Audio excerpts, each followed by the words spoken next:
I like that song. Red Hot Chili Peppers are amazing. They've just cranked out hits. I saw the hits. Chili Peppers live at HFS Festival. It was like front row. It was awesome. Chili Peppers are a band I would never pay to go see, but I enjoy them. I paid to go see them, and I sat 400 row, and I still had an amazing time at the concert at Verizon. Yeah, but we discussed, I mean, there's not many. With the price of tickets now to see concerts, it's tough to, you know $400 to go see Madonna. Like, what? Yeah. Like that, the days. It seems like the days of like the $30 ticket or $20 ticket are a thing of the past. For anything, do you think Do you think it has anything to do with that they're not?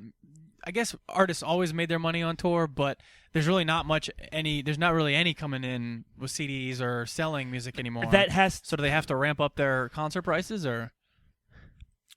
I think that has something to do with it. Yeah. Yeah, I mean, well, actually, just a shot in the dark. I don't think that most artists ever got any money off of their CDs and stuff. Yeah. Well, I think that was all. It's certain people that are touring now, like Bruce and them. It's kind of one of those things, like, if you can get it. Yeah, oh, yeah. Like, Bruce Springsteen could charge $1,000 a ticket and he probably saw it. He doesn't even have to release a new album. He could just go on tour with all his old See, gigs. but, like, if you've been... you got to look at a Bruce concert, though. There's nothing crazy going on, though, which is even crazier. Because some of these people, like U2, have this elaborate, flashy light stuff, and you're like, all right, you need to charge $400 a ticket to break even. Like, they don't even make money off their tours anymore. Bruce is just him and a guitar. It's like Bruce. It's like 6 dudes on a stage. Does it then have to do with more than with the fact that there isn't just a lot of quality music out there? So the ones that are good, that's got to be a like big deal. Bruce can charge what he wants, or Madonna can charge what she wants. I mean, Lady Gaga can charge what she wants because she's a flash in the band too. Lady Gaga's not doing concerts in 20 years from now. No one's paying extra for the Lady Gaga going out tour. I might take odds on that. Lady Gaga's not going to be no Madonna. That's for sure. I might take odds on that. Let's talk about that. I'll take that bet. I love long-term bets. I think she is as talented. Long-term bets are the great. I think she's as talented, and if she continues to stay clean, which I think she will, her songwriting will come through. I can't believe I just said that like I know what I'm talking about, but I think Lady Gaga has staying power. Okay, book it. 2030? I don't know. What are we booking this for? Will Lady Gaga be able to sell at a concert in 10 years? Will she be able to sell at the Verizon Center in 10 years? Absolutely. I'll give you 8. 2020. Unless she won't be selling out concerts. Look, I'm not saying anything out of line here. She has taken the she even made a song recently? God, how do I say this? She's done anything taking the she dropped an album like 6 months ago. She's taken the gay population under her wing. I mean, she has. You're absolutely right. Love her, but I think the Katy Perry thing. They're going to remember. They're going to remember who first adopted them. I feel like the Katy Perry. I'm not saying that in a rude way. No, I know what you're saying. Totally. I don't know. If you had, I'd give me Katy. I'd take Katy Perry over Lady Gaga. Katy Perry's going to be ugly in 10 years. Lady Gaga's still going to look the same crazy way. Well, because she can just hang meat all over herself and nobody can see what she looks like anyway. Exactly. She's going to show up in another egg. She's a spectacle. She's a weird If you don't think that she's an entertainer. Tell me, did you ever say this? Is that when she wears those stupid outfits, I'm like, why don't you dress normal? And then she dresses normal, I'm like, oh that's why you don't, because you're ugly as sin. I get it now. She's not, you know what, she's not ugly. She's just not, she's not ugly, star attractive.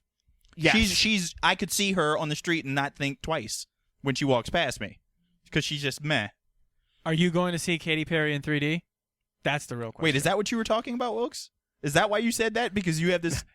I was actually walking with the wife this weekend. She said she wanted to go see Katy Perry in 3D. So, all right. But before we go, I have a special announcement to make. Me and the wife are expecting our first child. Oh wow! Yeah. So it's Congratulations. It's due tomorrow. No, it's so funny. He was like texting back and forth. Did you just get the news like through text? No. Did she just tell you?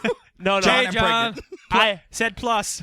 I asked her if she'd be okay. Okay. If I said it. Very cool. I was joking around with you because you just bought a new car this weekend. I did also get a new car. We traded in our car for an SUV. When did you know? She's about 11 weeks in. So when do you know? I honestly, I don't know this kind of stuff. You know it like 2. Like I think once you find out, it's like 2 weeks into it. So I've been known for like 2 months. Oh. So, but like you kind of wait. How many people knew? Sure. You kind of wait till the 11th or 12th week. Not really. We only really started. I told like 2 or 3 people. Yeah. Because you need to tell enough people. Well, now you've announced it to the world. Yeah. It's all over Twitter now. You need to tell enough people. Now Lindsay's going to get all these tweets saying, congratulations. But it's weird how people catch So I can tweet her, congratulations? No, you can't, right? Isn't there aren't you not supposed to say anything until like a certain point passes after that? You're not supposed to say anything until like the 12th week, but she's like in week 11. So that's why. I'm waiting then.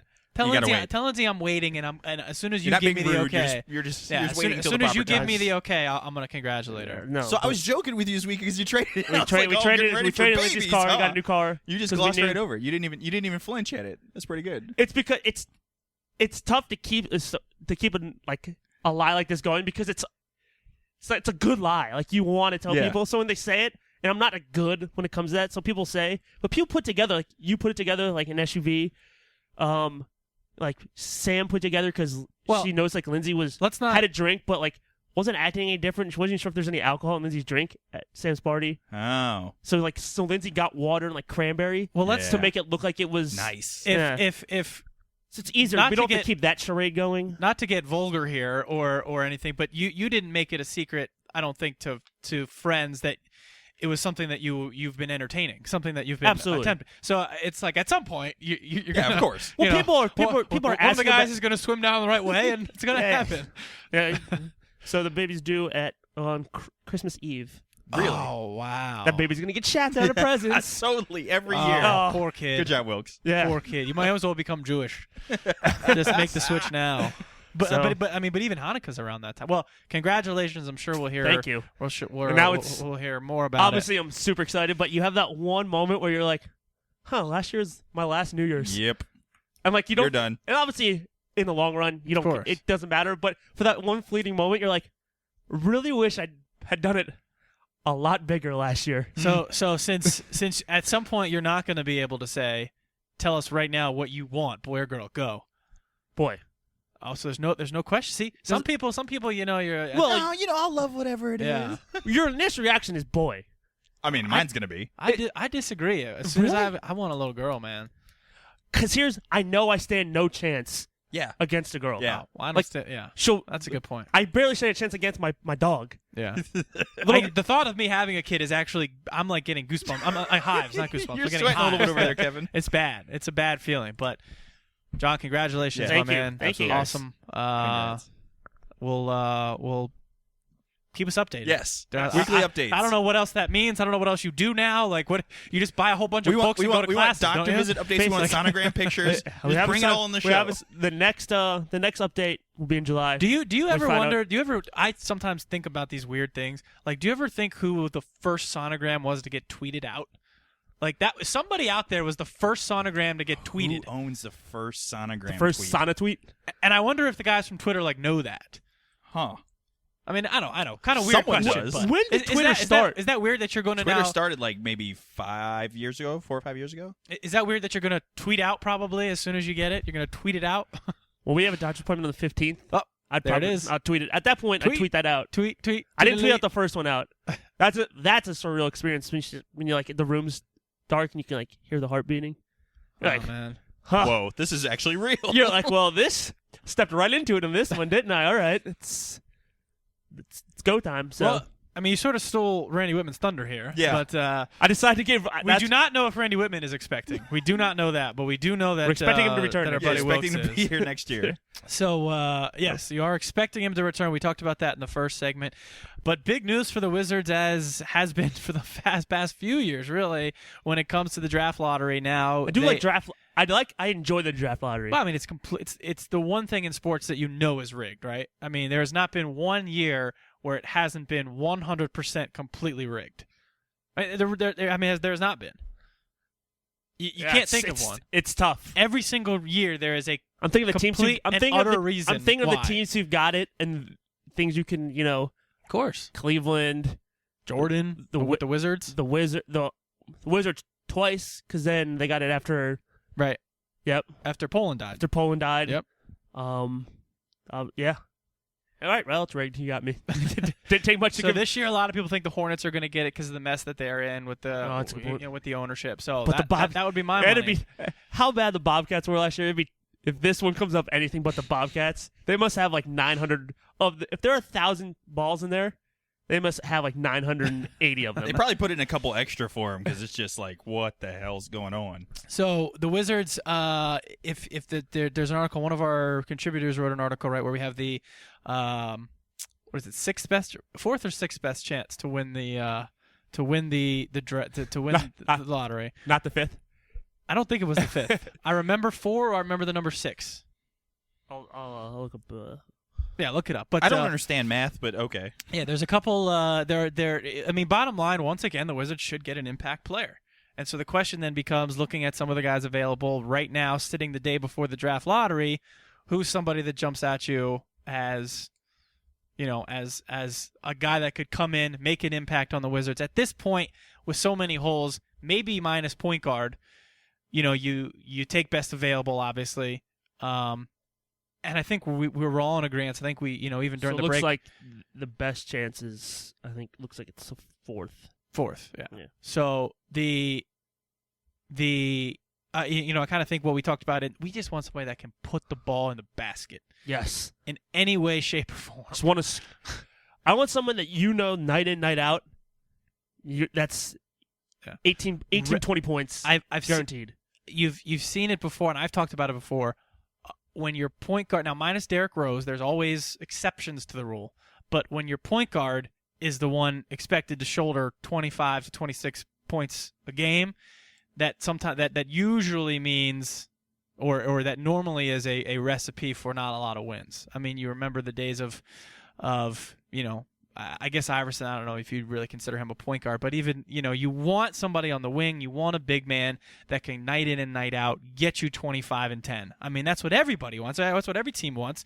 But if you keep drafting in the top 5, at some point you hope that you stumble across one, right? So, Wilkes, who's somebody that jumps out at you as a potential fit? It's funny because the guy, Mr. All Day Matty J, our contributor.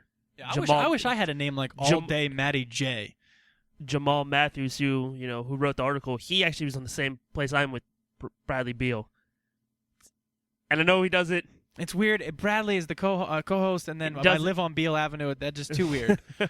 Too weird. I like the fact that he's a scorer. He's at 6'4", 6'5". But I think what I'm looking for is a scorer type, a shooting guard type. See, I've seen it too often. Though I don't watch as much film as the draft experts, I've seen it too often where a guy that plays a certain way in college doesn't translate to the NBA, and I mean that for both ways. And that's why I am still infatuated, and I would love it if somehow, some way, though, chips fell and the Wizards took Harrison Barnes from North Carolina. I get it. He took plays off. Didn't play a lot of defense. Didn't play with a lot of enthusiasm, but his size, his body, his shot, it is everything that I've wanted on the Wizards for quite some time. And now and still to this day, you can't convince me otherwise just because of some of his antics and his work ethic at North Carolina. That would make me pick anybody else. Not a 6'8", 6'9" Thomas Robinson from Kansas. I like that dude. A lot of people do it. Look, if we get him, great. But it's a dub. That's a dub every night. But we probably have to be at number 2 to get him. There are other guys for sure that are that are intriguing, that are exciting maybe. You look at the potential of a guy like Andre Drummond. MKG from Kentucky as well. You talk about guys that can score, talk about guys that can put it in the basket. He probably needs to develop his jump shot a little bit, right? Is he the guy that doesn't shoot as well, or is he the guy that does? Drummond? No. Kid Gilchrist. I think he's the one who does shoot, but don't hold me to that though. I like Kid Gilchrist. He was kind of if I'm not mistaken, his 6'6" athletic type. His jump shot needs to get a little bit better. I think Bradley Beal is a better overall shooter right now. Mm-hmm. I'm still like I said, I'm still in the Harrison Barnes camp. Well, I'm looking at NBADraft.net, and as of this is May 14th, they have the Wizards at the 2nd pick, taking Thomas Robinson. Yeah, I think if you get him, you're not upset. You know what? I know people love Anthony Davis. he doesn't do it for me. I don't know if that's... So would you take any of these guys over Anthony Davis?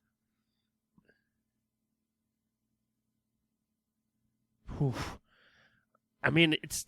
Yeah, for me, I clearly wouldn't. I mean, just the idea and the aspect of having, somebody with the potential to change a game. You look at the up and down, and who knows who comes out of the woodwork. But right now, you're like pretty sure, percentage-wise, that Anthony Davis is going to be an absolute game changer. And of course, you mean that on the defensive end. But hey, you play offense and defense in the NBA. So somebody like that, that's the one guy that says, you're coming in, you know what role you're going to have, and you're pretty darn sure he's going to make a difference. I guess the fact that the thing he does well defensively, blocking shots, he can do at this level, like you said, immediately.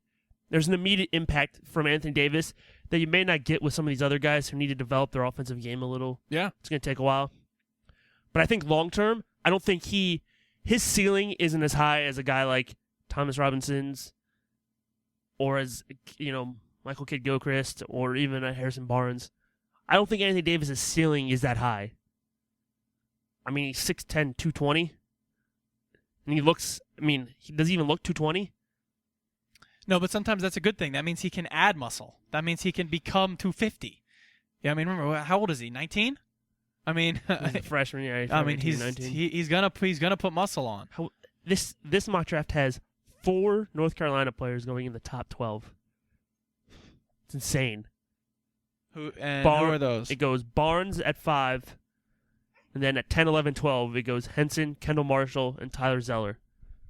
Tyler Zeller, I don't feel like that guy's gonna be that great in the NBA, but I feel like he'll be in the NBA for a while. He kind of does everything. Mm-hmm. A little Hansborough-ish. Another guy that he replaced. Yeah, I think he's a little more polished than Hansborough is, but I still think he'll be around. Who else we got?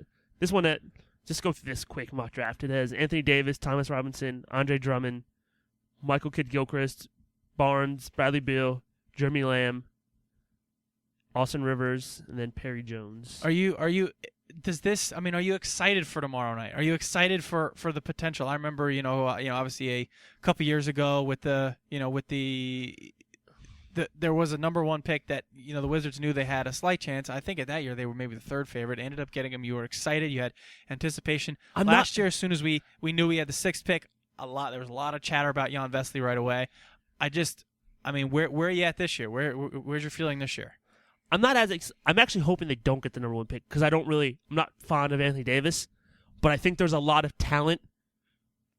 If you fall anywhere in the top 5, there's a lot of talent in this draft. So you can't really go wrong anywhere in the top 5. I think everyone's top 5 or 6 is essentially probably the same. And you can just kind of do one of those cross them off whenever it gets to you who's left. So I'm not as excited, but, still, hopefully if we can get 2 is what I think is where it's exciting, actually. Because 2 is when guys like us get to speculating. Because if we get 1, it's not fun anymore. It's kind of like, oh, we're going to take Anthony Davis. Duh. Yay. But for us, as what we do here, speculation is what it's about. Well, it creates so much fun banter and arguments. Yeah. What then? I can argue Thomas Robinson versus Andre Drummond at what point or what will it take? Let's say we do get a top 4 pick. We also have, we're also going to have an early pick, too, in the second round, too. What kind of trade? I don't need specifics. What kind of trade would you be looking for, or what would it take to get you out of 2, 3, or 4? Well, even 1 for you, since you don't want 1. We're talking about a package of veterans, a package of youngsters, a 1 superstar. I'm out of we don't need veterans. Okay. I know that sounds weird, but this team isn't close to winning. So I'd rather just get some young players. Maybe, obviously, we'd probably take, if we had the number 1 pick, I don't know how bad people really covet Anthony Davis. Do you think he's that highly coveted that people would trade this year's 1 and next year's 1 for him? I mean, they're with all those protection rules, possibly, but yeah, I mean, I think this guy is one of the. I mean, when you're talking about a big man, and you're talking about a center in the NBA, and you're talking about somebody that now your defensive game plan is set. You know, you don't worry about defense when you have somebody like Anthony Davis lurking back there, who he's proven doesn't get in foul trouble. He's proven that he'll alter every shot that comes his way. I mean, I do think that given his skill set, given his potential, given his position, that he is somebody that is highly, highly coveted. I mean, I think more so than John Wall. I think more so. Who was number one last year? That's a good question. Who was the number one? Kyrie Irving. Kyrie Irving. Maybe not as coveted as Kyrie Irving, but is that right? Yeah. But in fact, actually, maybe more coveted than Kyrie Irving simply because of the position. I mean, this guy, centers do not grow on trees. They simply don't. And you find point guards all over in all different ways. You don't really find dominant centers in a whole bunch of different ways. And this guy, at this point in his career, hasn't done anything to say that he doesn't at least have that potential. Yeah, and just looking at NBA Draft.net, which is actually a really good site. If you guys want, you should look it up before the draft tomorrow. They gave him a 10 on athleticism, a 10 on size, a 10 on defense, and a 10 on potential. I'm assuming those are all out of 10. All out of 10. Jeez. Where did he fall down? And you know what's funny? He fell down on strength, which we talked about, because he's just not that big, but something you can work on, and leadership. Guess what? He's 19. The kid's 19 years old. I played at Kentucky. He can get a 0 on leadership. Yeah. It's fine. I don't expect him to lead my team. Yeah, I mean, NBA teams have weight rooms, I'm pretty sure, and strength coaches. It's going to be somebody's one and only job to get that dude big and strong. Yep. So, I mean, I think for him, I don't know how much I love NBA Draft.net's player comparisons. Sometimes I enjoy them, sometimes I don't. I know they say he's kind of a mix between Garnett and Camby. Yes, please. Give me one of those. Mm-hmm. I mean, if you're getting, essentially a polished Garnett with Camby's defense. Yeah. I'll take 2. Yeah, if that's the case, then... Oh, fine. You talked me into it. Yeah. Then we can erase this part where I said I want Anthony Davis. But it's funny. We're going to have plenty more to talk about after the lottery tomorrow, after, we find out exactly where the Wizards pick, who's in front of them, who's behind them, all that sort of stuff. Going to get a chance to do all of that. But there are still 4 teams left this year, Go ahead. You got to love how you said the kit with the Camby and Garnett. Then Thomas Robinson's comparisons are like Derek Williams and Patrick. Harrison Barnes is Glenn Rice. I'll take him. Or Derek Williams and Patrick Patterson. The 4 teams left. I think we always try and spit it in DC way as much as we can. Just how far ahead are those teams and organizations above a team and organization like the Wizards? We'll talk about that. Plus, just how darn good these 4 teams are that are left. It's great basketball if you haven't watched. So when we come back, we'll talk about that. We're the Ball Hogs.